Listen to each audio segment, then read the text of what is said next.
Bonjour à toutes et à tous, bienvenue pour cette nouvelle vidéo intitulée La désobéissance est aussi coupable que la divination. La désobéissance est aussi coupable que de la divination.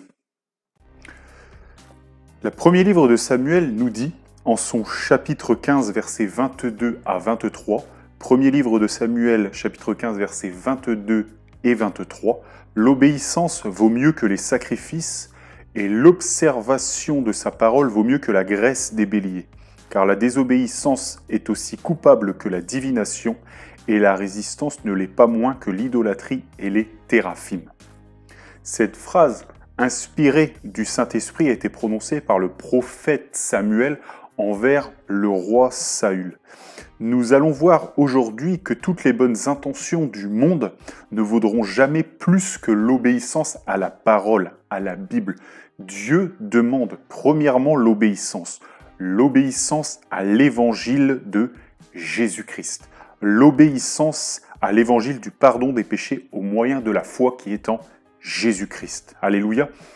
Que la bénédiction de Dieu nous localise à nous qui croyons en Dieu, le Fils, c'est-à-dire Jésus-Christ, au nom de Jésus-Christ. Alléluia. Le roi Saül, il est le premier roi d'Israël. Le peuple, pourtant, avait déjà un roi. Oui, ils avaient déjà un roi, et ce roi était Dieu directement. Mais les hommes ont voulu avoir un roi de la terre parmi les hommes. Alors Dieu s'est élevé au statut des rois pour son peuple, et Saül est arrivé aux affaires, comme on dit, parce que Dieu l'a élevé en tant que roi. C'est Dieu qui a choisi ce jeune homme en envoyant son prophète Samuel le sélectionner. Le critère de sélection a été tout d'abord l'humilité de Saül. Saül était petit, sa famille était petite et faible en ce temps-là en Israël, et il le savait bien. Il l'a dit lui-même, ce roi. Alléluia. Et voici quelques années plus tard, ce même prophète que Dieu avait envoyé pour faire Saül roi en élevant ce faible, ce même prophète va avoir une phrase terrible, mais aussi riche d'enseignements à nous qui avons la parole aujourd'hui. Le prophète va dire au roi Saül, il va lui dire, l'obéissance, c'est ça que Dieu demande. Dieu veut l'observation de sa parole. Et le prophète va dire devant Dieu, la désobéissance, et c'est aussi coupable que la divination. C'est comme l'idolâtrie, c'est comme les théraphim, c'est comme la divination. Alléluia. Il dit cela au premier livre de Samuel, chapitre 15, versets 22 à 23 que nous avons lus. Avant de rentrer dans le contexte où ce propos a été adressé, nous allons définir ce qu'est l'idolâtrie. L'idolâtrie, c'est rendre gloire, avoir foi en quelque chose ou quelqu'un et prendre cette chose ou ce quelqu'un pour Dieu. Par exemple, les théraphim, ce sont des petites statues qui représentent des génies, donc des démons qui disent être Dieu. Et croire en ces théraphim comme s'ils étaient dieux, c'est de l'idolâtrie. L'idolâtrie, c'est dire que quelque chose ou quelqu'un, encore une fois, c'est Dieu, alors que ce n'est pas vrai. Il n'y a qu'un seul Dieu trinitaire. Et toute autre adoration, c'est-à-dire rendre un culte à quelqu'un d'autre, c'est de l'idolâtrie. Alléluia, voilà le résumé. Souvent, la désobéissance, elle est liée à l'idolâtrie. En effet, quelqu'un peut désobéir en sachant ce qu'il fait, car il connaît la parole, mais il fait quand même cette chose, il met en pratique cette transgression devant Dieu. Parce qu'il met d'abord cette chose devant l'observation, devant l'obéissance de la parole de Dieu. Il préfère rendre un culte, une dévotion pour ce bien matériel, par exemple, plutôt que rendre gloire à Dieu en obéissant à sa parole. Donc, par exemple, l'amour de l'argent, c'est une idolâtrie car les gens mettent l'argent avant leur foi en Dieu, par exemple. Ils rendent un culte à cet argent. Ils disent que cet argent peut le sortir de tous les problèmes. Alors que non, c'est Dieu d'abord. Alléluia. Ces personnes-là croient plus, qui font de l'idolâtrie de l'argent, par exemple, ils croient plus en l'argent qu'en Dieu. Donc voilà pour vous définir l'idolâtrie. La divination, c'est quoi? C'est entrer en contact avec des forces occultes pour découvrir, par exemple, l'avenir, le passé des maladies, etc., etc. Et cela, bien sûr, c'est un péché, une désobéissance aux yeux de Dieu qui est très grave. Grave comme l'idolâtrie, si je puis dire. Et Dieu ajoute dans les livres de Samuel que bien qu'il prenne plaisir aux holocaustes, donc aux sacrifices et à la graisse d'animaux en signe de respect pour lui, le Seigneur Dieu dit qu'il préfère bien sûr l'obéissance, donc l'observation de sa parole. Et on le comprend aisément. Ce qui compte le plus, c'est de suivre sa parole, pas de sacrifier des animaux pour se faire pardonner. Que de gens oublient la parole de Dieu ou la méprisent et se disent « c'est pas grave, de toute façon, je ferai un petit sacrifice pour me faire pardonner, donc tout va bien ». Alors que non, dans l'esprit, il faut respecter. Et si on tombe malgré nos efforts, alors oui, il y a le sang de Jésus-Christ qui est là, le sang de l'agneau de Dieu qui ôte le péché du monde. Vous voyez, tout ça est une question de conscience. Et c'est vraiment finalement de reconnaître cela, c'est une conscience tout à fait différente entre se rouler dans le péché et lutter contre, malgré le fait que notre Seigneur Jésus-Christ a été à la croix pour porter, pour pardonner, pour nous permettre d'être pardonnés, pour porter notre péché. Alléluia, vous voyez la logique? Alors bien sûr, du temps du roi Saül, on était dans l'ancienne alliance. Donc Jésus-Christ, Dieu le Fils, ne s'était pas encore fait chair pour aller à la croix, pour être l'agneau de Dieu qui ôte le péché du monde, c'est-à-dire le sacrifice ultime au moyen de la foi qui est en lui, qui nous pardonne. À cette époque-là, on faisait encore des sacrifices d'animaux. Voilà, donc à l'époque du temps du roi Saül et du prophète Samuel. Donc Dieu nous dit ici, dans le premier livre de Samuel que nous avons lu, que l'obéissance, c'est le plus important, bien sûr, et que la désobéissance, du coup, elle est aussi coupable que la divination, parce que tout cela, c'est un péché. Et tout cela, alors, nous ramène à ce roi, au roi Saül. Il a idolâtré, il a divinisé, et il a donc désobéi à la parole de Dieu qu'il connaissait. Oui, Saül la connaissait. Et on va lire un peu plus dans le détail, dans le premier livre de Samuel, chapitre 15, versets 17 à 26. Premier livre de Samuel, chapitre 15, versets 17 à 26. Versets 17 à 26. Samuel dit : « Lorsque tu étais petit à tes yeux, n'es-tu pas devenu le chef des tribus d'Israël ? Et l'Éternel ne t'a-t-il pas oint pour que tu sois roi sur Israël ? L'Éternel t'avait fait partir en disant : Va et dévoue par interdit ces pécheurs, les Amalécites, tu leur feras la guerre jusqu'à ce que tu les aies exterminés. Pourtant n'as-tu pas écouté la voix de l'Éternel ? Pourquoi n'as-tu pas écouté la voix de l'Éternel ? Pourquoi t'es-tu jeté sur le butin et as-tu fait ce qui est mal aux yeux de l'Éternel ? Saül répondit à Samuel : J'ai bien écouté la voix de l'Éternel et j'ai suivi le chemin par lequel m'envoyait l'Éternel. J'ai amené Agag, roi d'Amalek, et j'ai dévoué par interdit les Amalécites. Mais le peuple a pris sur le butin des brebis et des bœufs comme prémisse de ce qui devait être dévoué afin de les sacrifier à l'Éternel ton Dieu à Gilgal. Samuel dit : L'Éternel trouve-t-il du plaisir dans les holocaustes et les sacrifices, comme dans l'obéissance à la voix de l'Éternel ? Voici l'obéissance vaut mieux que les sacrifices et l'observation de sa parole vaut mieux que la graisse des béliers. Car la désobéissance est aussi coupable que la divination, et la résistance ne l'est pas moins que l'idolâtrie et les théraphim. Puisque tu as rejeté la parole de l'Éternel, il te rejette aussi comme roi. Alors Saül dit à Samuel : J'ai péché car j'ai transgressé l'ordre de l'Éternel, et je n'ai pas obéi à tes paroles. Je craignais le peuple et j'ai écouté sa voix. Maintenant, je te prie, pardonne mon péché, reviens avec moi et j'adorerai l'Éternel. Samuel dit à Saül : Je ne retournerai point avec toi car tu as rejeté la parole de l'Éternel et l'Éternel te rejette, afin que tu ne sois plus roi sur Israël. Et comme Samuel se tournait pour s'en aller, Saül le saisit par le pan de son manteau qui se déchira. Samuel lui dit : L'Éternel déchire aujourd'hui de dessus de toi la royauté d'Israël et il la donne à un autre qui sera est meilleur que toi. Alléluia. Samuel, ici le prophète, est envoyé vers le roi Saül. Et il rappelle à Saül que lorsqu'il était petit, Dieu l'a élevé pour être roi. Et il rappelle que Dieu parle et que Dieu donne des ordres. Saül, le roi Saül, connaissait Dieu. Le roi croyait en Dieu. Il savait que Dieu parlait à Samuel. Il savait que Dieu donnait des ordres. Et il savait que Dieu avait dit « Vous ne rapporterez rien des Amalécites ». Et là, le roi a fait autre chose. Il a permis que les brebis et bœufs puissent être ramenés. Mais il a dit à Samuel, il a dit que le prophète ne se fâche pas.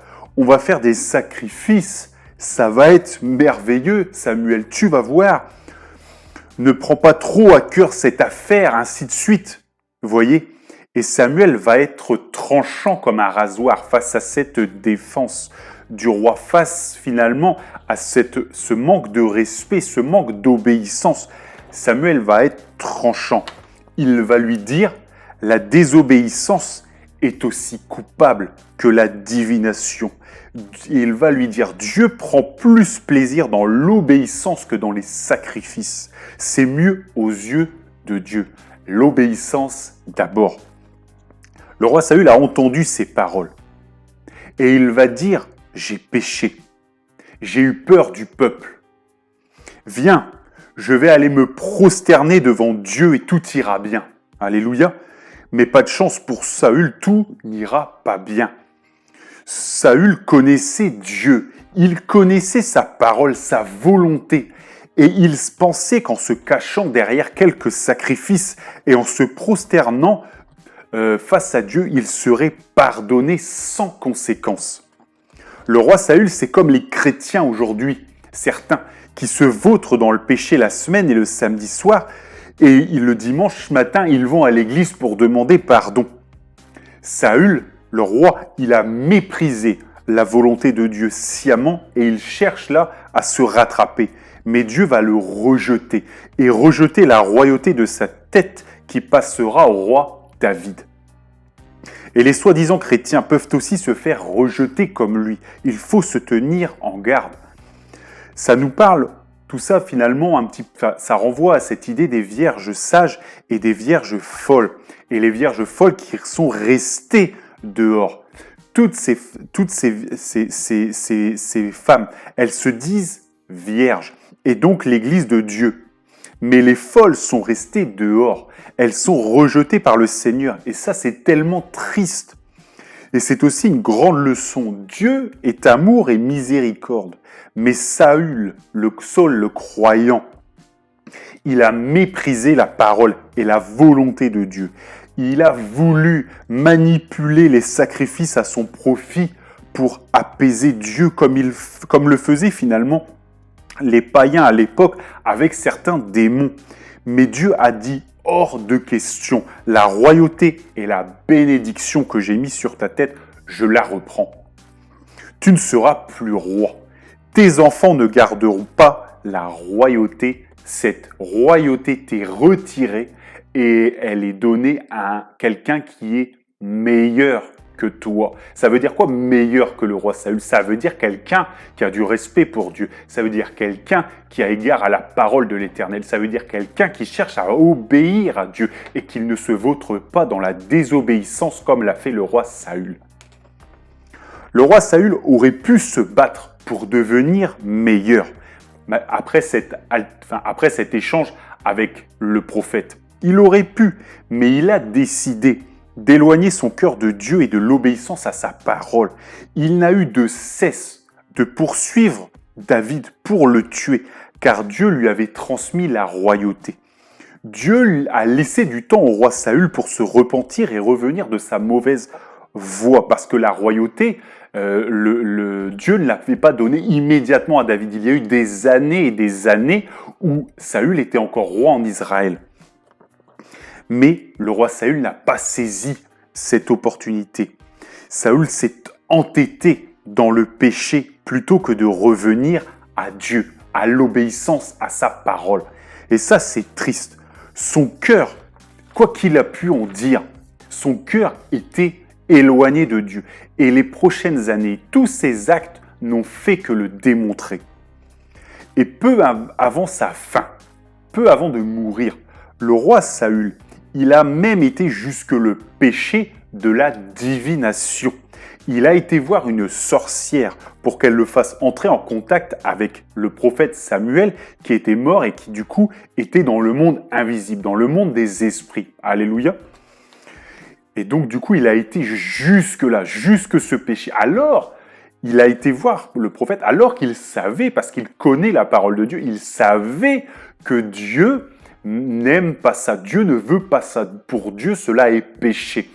Et il avait même pris, le roi Saül, un décret, une loi il y a des années pour interdire cette pratique dans tout le royaume. Et il l'avait fait parce qu'il savait que cela déplaisait à Dieu. Alléluia. Mais des années plus tard, vous voyez, il a rétrogradé, il est descendu, et il a désobéi, et cela la même année à la divination. Alléluia. La désobéissance est aussi coupable que la divination, a dit le prophète Samuel, parce que oui, c'est un péché. Mais vous voyez, il a commencé d'abord à désobéir et ensuite il a été vers finalement une autre désobéissance qui est la divination. À l'époque, il avait eu l'idolâtrie parce qu'il était dans l'amour de l'argent. Le roi Saül n'a pas voulu faire les sacrifices parce qu'il voulait garder du butin. Il a aimé plus l'argent que Dieu. Et là, vous voyez, c'était l'idolâtrie à l'époque. Et là, il a été vers la divination parce qu'il a été vers quelqu'un qui évoque les morts. Alléluia. Et on va lire ensemble. Samuel chapitre 1, verset 8. Samuel, premier livre de Samuel, chapitre 28, versets 8 à 17. Premier livre de Samuel, chapitre 28, versets 8 à 17. Alors Saül se déguisa et prit d'autres vêtements, et il partit avec 2 hommes. Ils arrivèrent de nuit chez la femme. Saül lui dit, « Prédis-moi l'avenir en évoquant un mort, et fais-moi monter celui que je te dirai. » La femme lui répondit, « Voici, tu sais ce que Saül a fait, comment il a retranché du pays ceux qui évoquent les morts et ceux qui prédisent l'avenir. Pourquoi donc tends-tu un piège à ma vie pour me faire mourir ?» Saül lui jura par l'Éternel en disant, « L'Éternel est vivant, il ne t'arrivera point de mal pour cela. » On va s'arrêter juste là. Vous voyez, il vient vers cette femme, et cette femme lui dit, mais le roi Saül a interdit de faire cela parce que c'est un péché aux yeux de Dieu. Et vous voyez, le roi Saül dit, l'Éternel est vivant, il ne t'arrivera point de mal pour cela. Vous voyez, il invoque le nom de l'Éternel alors que lui-même s'apprête à transgresser, à se rouler dans le péché. Et il invoque le nom de l'Éternel. Vous voyez jusqu'où ça va, à quel point il était aveuglé, à quel point allait sa désobéissance. Nous reprenons.